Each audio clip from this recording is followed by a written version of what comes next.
Can an idiot install a Bobil van's water heater? Find out.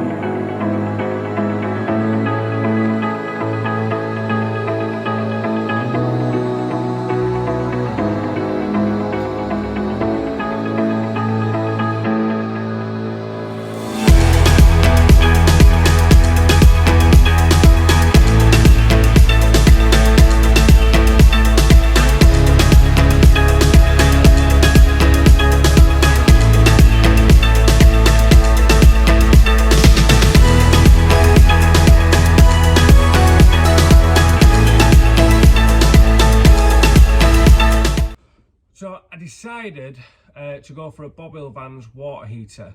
One of the reasons is it attaches to one of the two diesel heaters I'm going to have and heats the water using that hot air, which is good. It's a cheap alternative. I mean, with a diesel heater and a Bobil van system, you got full hot water and hot air for 300 quid. It's doing the same job. I'm not saying it's the same quality, but it's doing the same job as, say, a Truma Combi, costing you 1,500 quid. So it's got to be worth a try. Also, because we don't need gas now to heat water, I've also got a diesel hob. So that means I don't need gas in this van at all. There'll be no gas in this van. Everything will run on diesel. The heating, the hot water and the cooking hob is all going to run on diesel. So I haven't really got a clue what I'm doing. Never installed one of these, never seen one of these. I've had started checking everything out. It looks like everything's there and ready to go. So I went for the 18 litre, there's 12 or 18 litres. I wanted 18. I'm going to be hopefully running a recirculating shower as well. I just wanted the bigger tank and it fitted in the kitchen space perfectly, so that is the 18 litre tank. I have already just opened this and Bobil Vans threw me a 10p bag of Haribo in, which was really nice. Kyle's just ordered one, but he only got the 12 litre tank.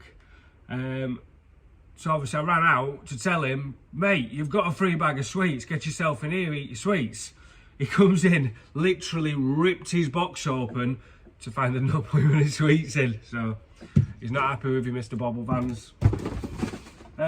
But yeah, tank. Lid, that's the seal for the lid. I've started unboxing these. These are basically the 3D printed little feet that are going to allow your diesel heater to connect onto, and then I'm assuming this is, I suppose, your radiator. I'm probably using the wrong terminology there, but it looks like a radiator off a car. Front, not like that. That goes on like that. Your diesel heater goes in one side and then blows out the other, so you can vent this back out into your cab if you want, and then so you can use it as an air heater or a water heater, and then that's about it really. There's some technical stuff that I don't really understand, but it looks quite simple to use. I don't. So basically, that's a water pump. Oh, where's that come from? Good, isn't it? So obviously you're going to come in and out. I'm assuming that water pump is going to pump into one of these, and then the water will go through the radiator and come out of another one and back to the tank. So it's going to permanently be sort of circulating the water until the tank gets warmed up. These are the technical bits I don't understand. However, you just connect, you literally need to connect the wires off the backs of them to something else. What else is there? I know there's something else. That.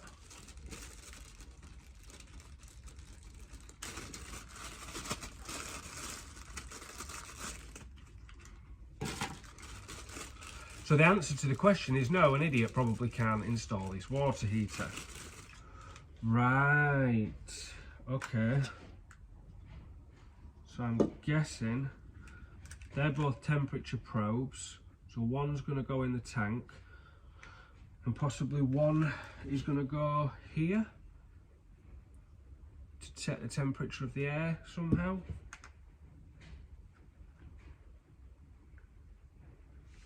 Yes, I ain't got a clue what I'm doing. Found this. So in the box, obviously with all the bits of paperwork, I just chucked it to one side, but we've got a checklist, so I can actually check everything's in, which is tank. 4 tank connectors, I'm guessing that's those little white jobbies.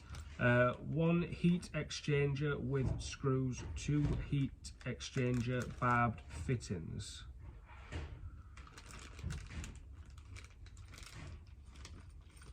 So they're the screws to put your heat exchanger onto there, and then the barbed fittings, I'm assuming, are them, which are going to screw into there. 2 air ducting adapters, which are these. 1 metre silicone hose, 3/4 metre PVC hose, 1 water circulation pump, 6 pipe clips, 2 sizes. 1, 2, 3, yeah. 2 temperature controllers, which is them, and a cable tie. That might have got thrown away with the packaging. That's not been thrown away, it's all over the place. I should have read this.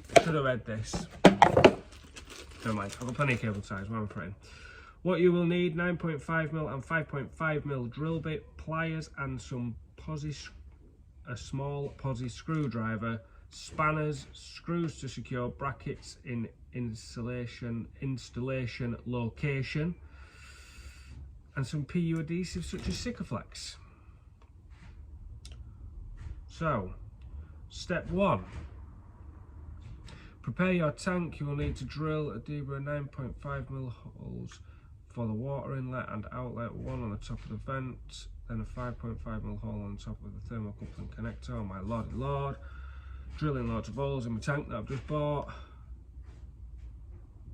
Right, I need a 5.5mm drill bit. Right, so first thing is to drill holes in the tank. Now, initially this is how I was going to have it set up. This is my kitchen line across here. I don't really want to make it any wider. I can just get it in, perfect. But it needs to go right up to here, right up to the very edge where I wanted the kitchen to stop, to leave me enough venting space. I can also vent the side of the cupboard here, and all this is going to be open and around it. But I don't want to make this any smaller, so I can't put my tank, I can't put my pipes on this side because it'll stick out from the kitchen. I can't put them on this side because it'll stick out from the kitchen. I don't really want them on this side because then that's going to have everything all coming in and into here and making this area smaller for the diesel heater. So I think I'm going to have to go here. You need 2 coming out and then 1 slightly above. The reason for that is, so the 2 at the bottom are going to be going to and from the pump. The one at the top is going to be to the hot water wherever we want it. Now, if we put that one at the same height as these, then there's the potential to let your thingamajiggy run dry. All the best technical terms in this video. So, get in, can you see everything? This bit's fairly simple-ish. Obviously we decided where it was going. I've done the first 2 just so I didn't look like an idiot on camera, but they went well. Drill a 9.5mm hole.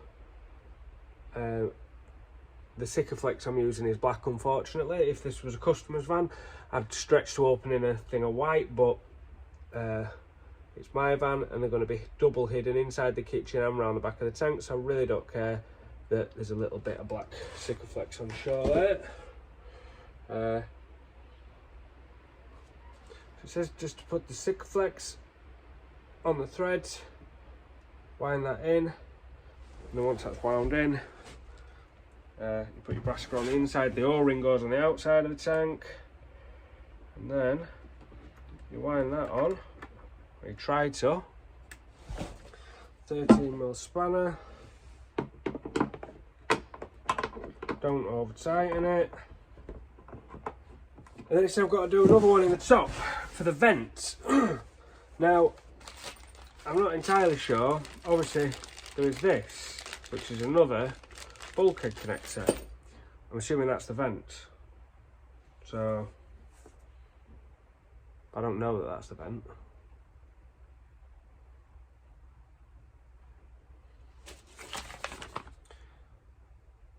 It's literally just to stop the tank imploding, I'm guessing, so I suppose that would do it, because it would let air in.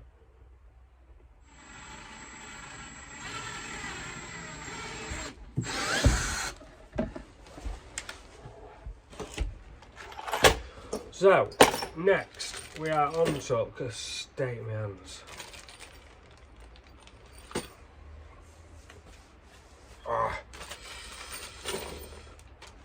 The heat exchanger. Get your barbed fittings. If you saw that, I wasn't even looking to these little jobbies.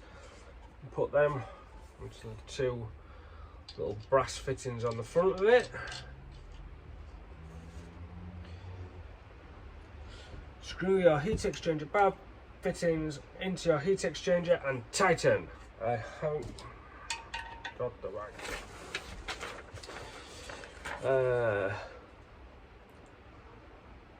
Using the supplied screws, attach your ducting adapters to the heat exchangers. Locate your diesel heater ducting and screw this to the adapters. You'll find this easier if you stretch the tube end slightly so that the thread... Yada yada yada. Right. Heat exchangers. I've written a screwdriver. Right, so how do we say this one on? Like that. Yep. So, right, it's going to go onto there.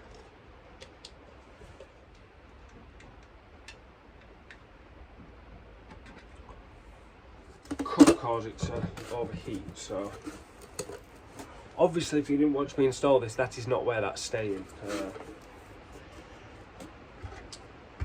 It's just temporary. We're going into the a separate tank because we're going to have so many different diesel things running in here. We're going to have a separate tank underneath that can have red diesel to run them all.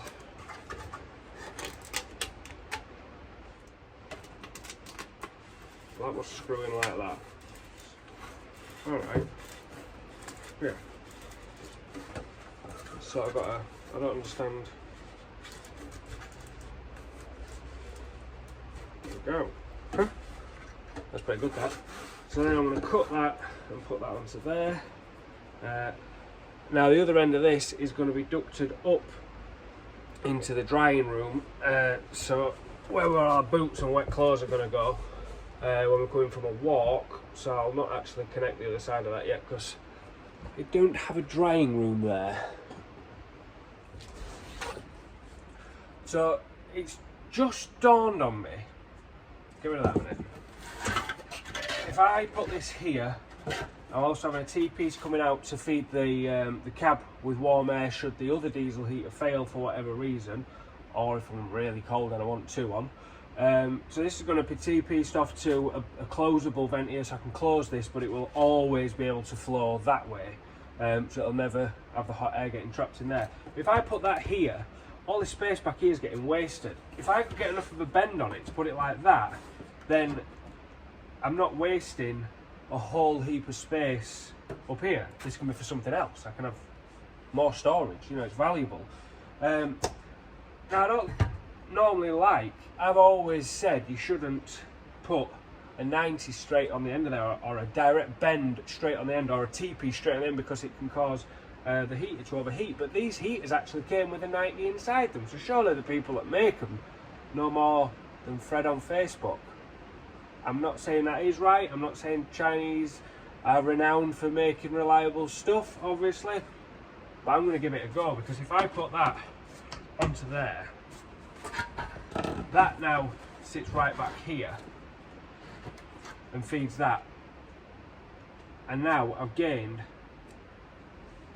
extra space. It's just pointless it being right up at the front here. So, well, I suppose only time will tell, won't it? Right, so in answer to the question, can an idiot fit a Bobil van's heater? So far the answer is no. I need to order some more pipe because where I need to go, and I'll show you now. So obviously the tanks go in there. Don't even know if that's the right thing to do there. But anyway, heat exchanger's going right over there. The piece of pipe you get is just long enough to get me to the pump. And now I need to get from the pump to the tank, and I need to get from the tank back to the heat exchanger. What I should have done was put one of the bulkhead connectors in here. That would have shortened the distance to the heat exchanger and also give me a better flow around the tank when it was pumping. So to rectify this, this is now going to have a piece of clear pipe on coming up in the air, visible from the edge of my kitchen for a level indicator, and that means now I've ordered another bulkhead connector to go here to go to the heat exchanger. So for me, I'm probably going to be waiting about a week, 2 weeks to get these bits from Bobil vans, but for you, in about 5 seconds I'll carry on doing the video. Right, I've ordered another length of pipe and another bulkhead connection from Bobil vans, but I don't really want to wait for them to arrive, and I know that Kyle's ordered the exact same system as me but with a 12 litre tank instead of an 18 litre tank, and it's just sat just outside my van. So here's my stuff here, look, my box and my tank. He's just in there making dinner. I reckon I can nick the stuff out of his box and put it back before he even notices when it arrives next week. Then I can carry on.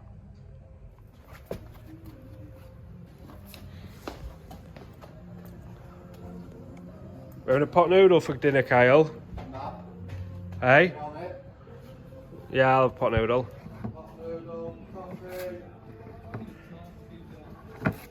He's gone mad.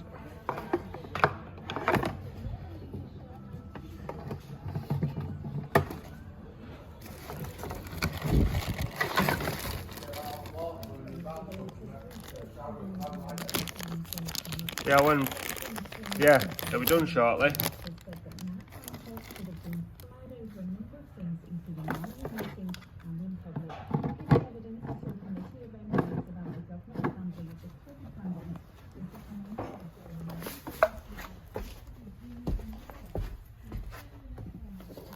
And that's it. All systems go again. Right, I'm going to do a rundown of what I've done so far, as much for my sake as for yours, because it's all getting a bit in front of me. So, added the extra, oh god, you see? Added the extra bulkhead connector to there. So now, the water out is this one, the water in is this one. This one is for a level indicator, and this one is for taking the water off to the hot tap, shower or whatever else.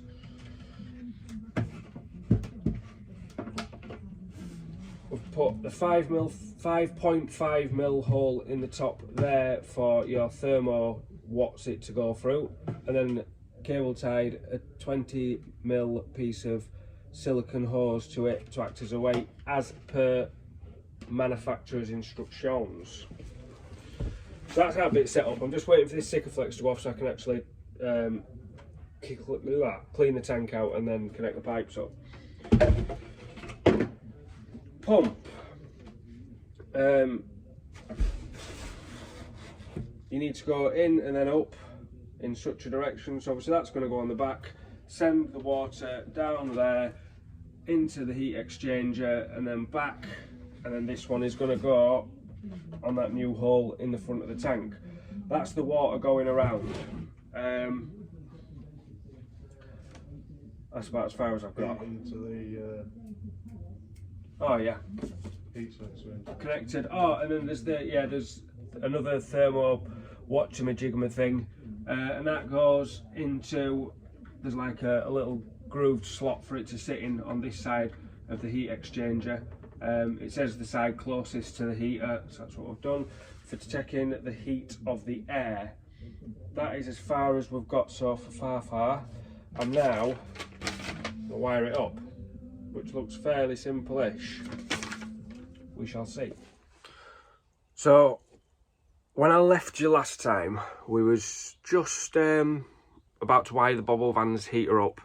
Then obviously other jobs needed doing, and it got left for about a week. But we're here and we're doing it. I've done the wiring now. I didn't bother filming it because there was just no way I could get the camera aiming at the tiny connectors and everything. But I'm going to show you how I've wired it up, and I've only wired it up to the diagram, and it's not too complicated. It's fairly simple, to be fair. I'll show you what we've done. This is just a temporary measure. Some of the wires are going to need extending once we've built the kitchen around it, so we can have the little temperature control module things with flashy lights and buttons on the front where we can see them. But this is where we're at. So the tank has been cleaned out to get all the swarf and bits of stuff out of it, so that's cleaned out, and all the connectors are now on, and we don't have any leaks so far, yet to be tested properly. Just make sure that you see these clips. There are 2 different sizes. It does explain all this in the instructions. They are really good instructions, to be fair, but just make sure you put the right clips on the right places. And apparently no clips are needed here. The first time we fired the pump up, we've not actually tried the heat yet, but we fired the pump up just to prime it, because it does say if your pump is higher than your tank, you need to prime your pump. So that's up here. I primed it by sucking on it like I was siphoning diesel out of a car. Not that I know how to do that, just to get water through here. And then once the pump came on, these started to leak, so make sure these are nipped up, because they started to leak all over the place. All I've done for now, because we've not got anywhere to run the water, is the level indicator one. I've just looped that back and put it onto this one, just so that doesn't leak and fire water everywhere when I try and test it. Here is my wiring, as crude as it is, but as I say, it's just to test it, and all this is going to need extending. So you're going to find that these connectors are tiny to get wires into. That needs sorting out. But so you're going to have to make up some kind of double connector, because some of them, if I can find the instructions, you'll see that some of them, say this one, you need to get 3, the same wire into there. But it's like this, you've got the ground, that needs doubling up into there, and so some of them need to be doubled up, which means you cannot get them into these tiny little connectors. Yeah, so all we've done, as I say, for now, and it's, to be fair, it's working out as a good method. If these were extended, so we can, tidy the cables up and everything, I think it'd work out nicely. But all we've done is obviously a single wire coming out of there to a straight connector. Then on the back of that straight connector, we used a wide enough one to be able to get 2 wires. So those 2 wires, one can then double back to here, and then the other one runs off, and that is our main power feed. All right, so that's how I managed to do that. And again, with the ground, we've got the ground there and also a ground there, which come out into a double connector, because that ground also needs looping back and into this side. As I say, looking at this, you're going to think, oh my God, what a mess. But it's just a crude setup, just to show you how it's set up. And an idiot can do this, but follow this. As you can see from that, it's not rocket science.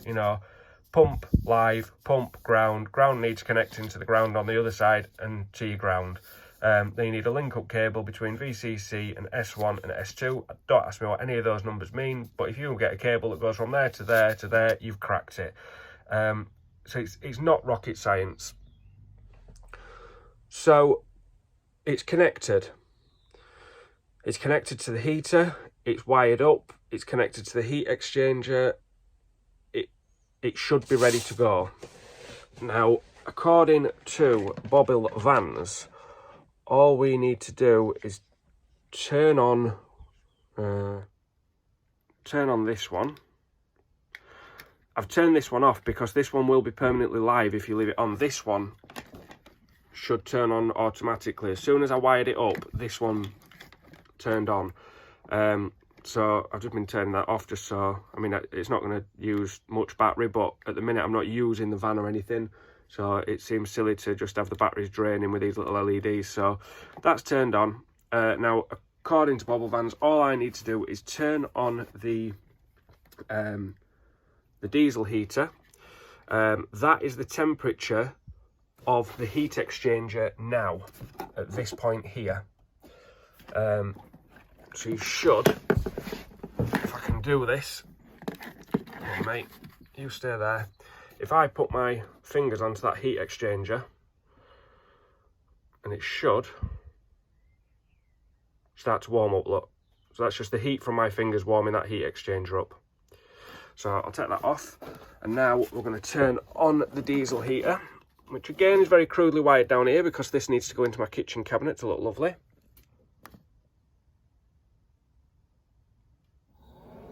Right, so the diesel heater is now firing up. I cut the video there because it's obviously going to take a while to warm up.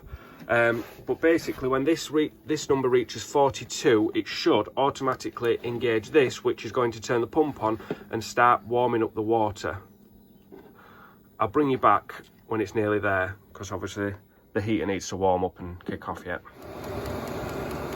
So, I'm sure this is rather noisy because everything comes across really noisy on this iPhone. I am looking at vlogging cameras, but they're very expensive. But anyway, I'm digressing. You can see the temperature climbing now, so that is the temperature at this point on the heat exchanger. Once that reaches 42 degrees, in theory that should engage this and start the pump, which will then start circulating the water and warming the water in the tank. There we go, we're nearly at the moment of truth. I say this is set to 40, but it does explain why, but there's a 2 degree difference. So when that reaches 42, the pump has engaged. So I'm assuming that should be now pumping the water, which it is, because the temperature of the water is getting warmer already. That's literally seconds. We're already rising 16 degrees, 16.1, 16.2. But yeah, so that is now pumping the water out of there, through the pump, down that pipe, to the heat exchanger, gathering the heat from the diesel heater and then pumping it back. It goes down the side there and back into here. And again, the water's already at 17.4 degrees. So it's working.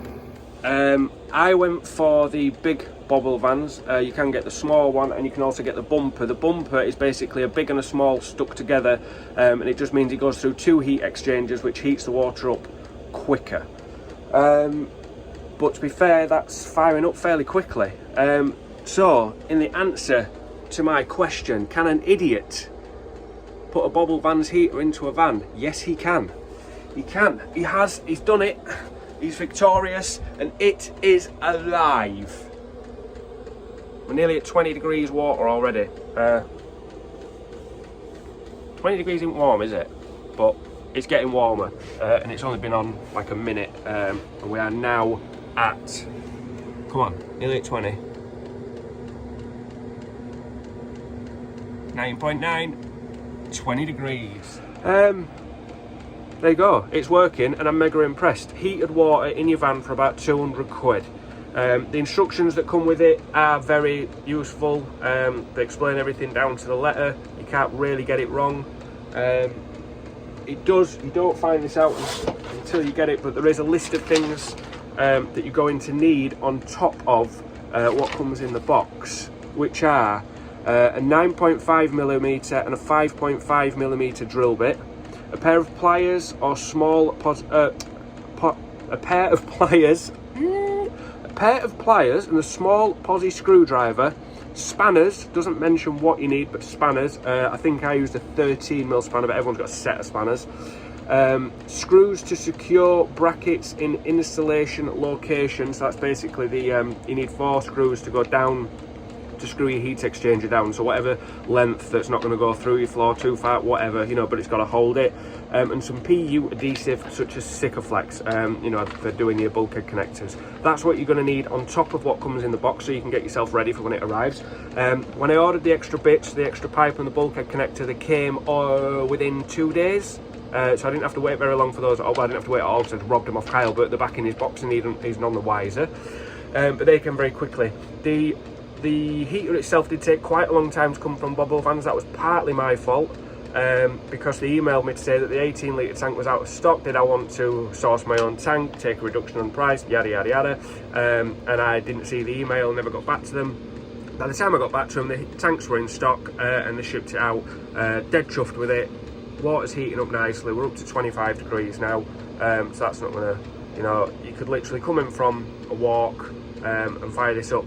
To be fair, what I'm going to be doing is setting this heater up to a text message jobby. There's videos on YouTube, so when I'm out on a walk, I can actually leave the heater ready to go with that first control unit thingy turned on.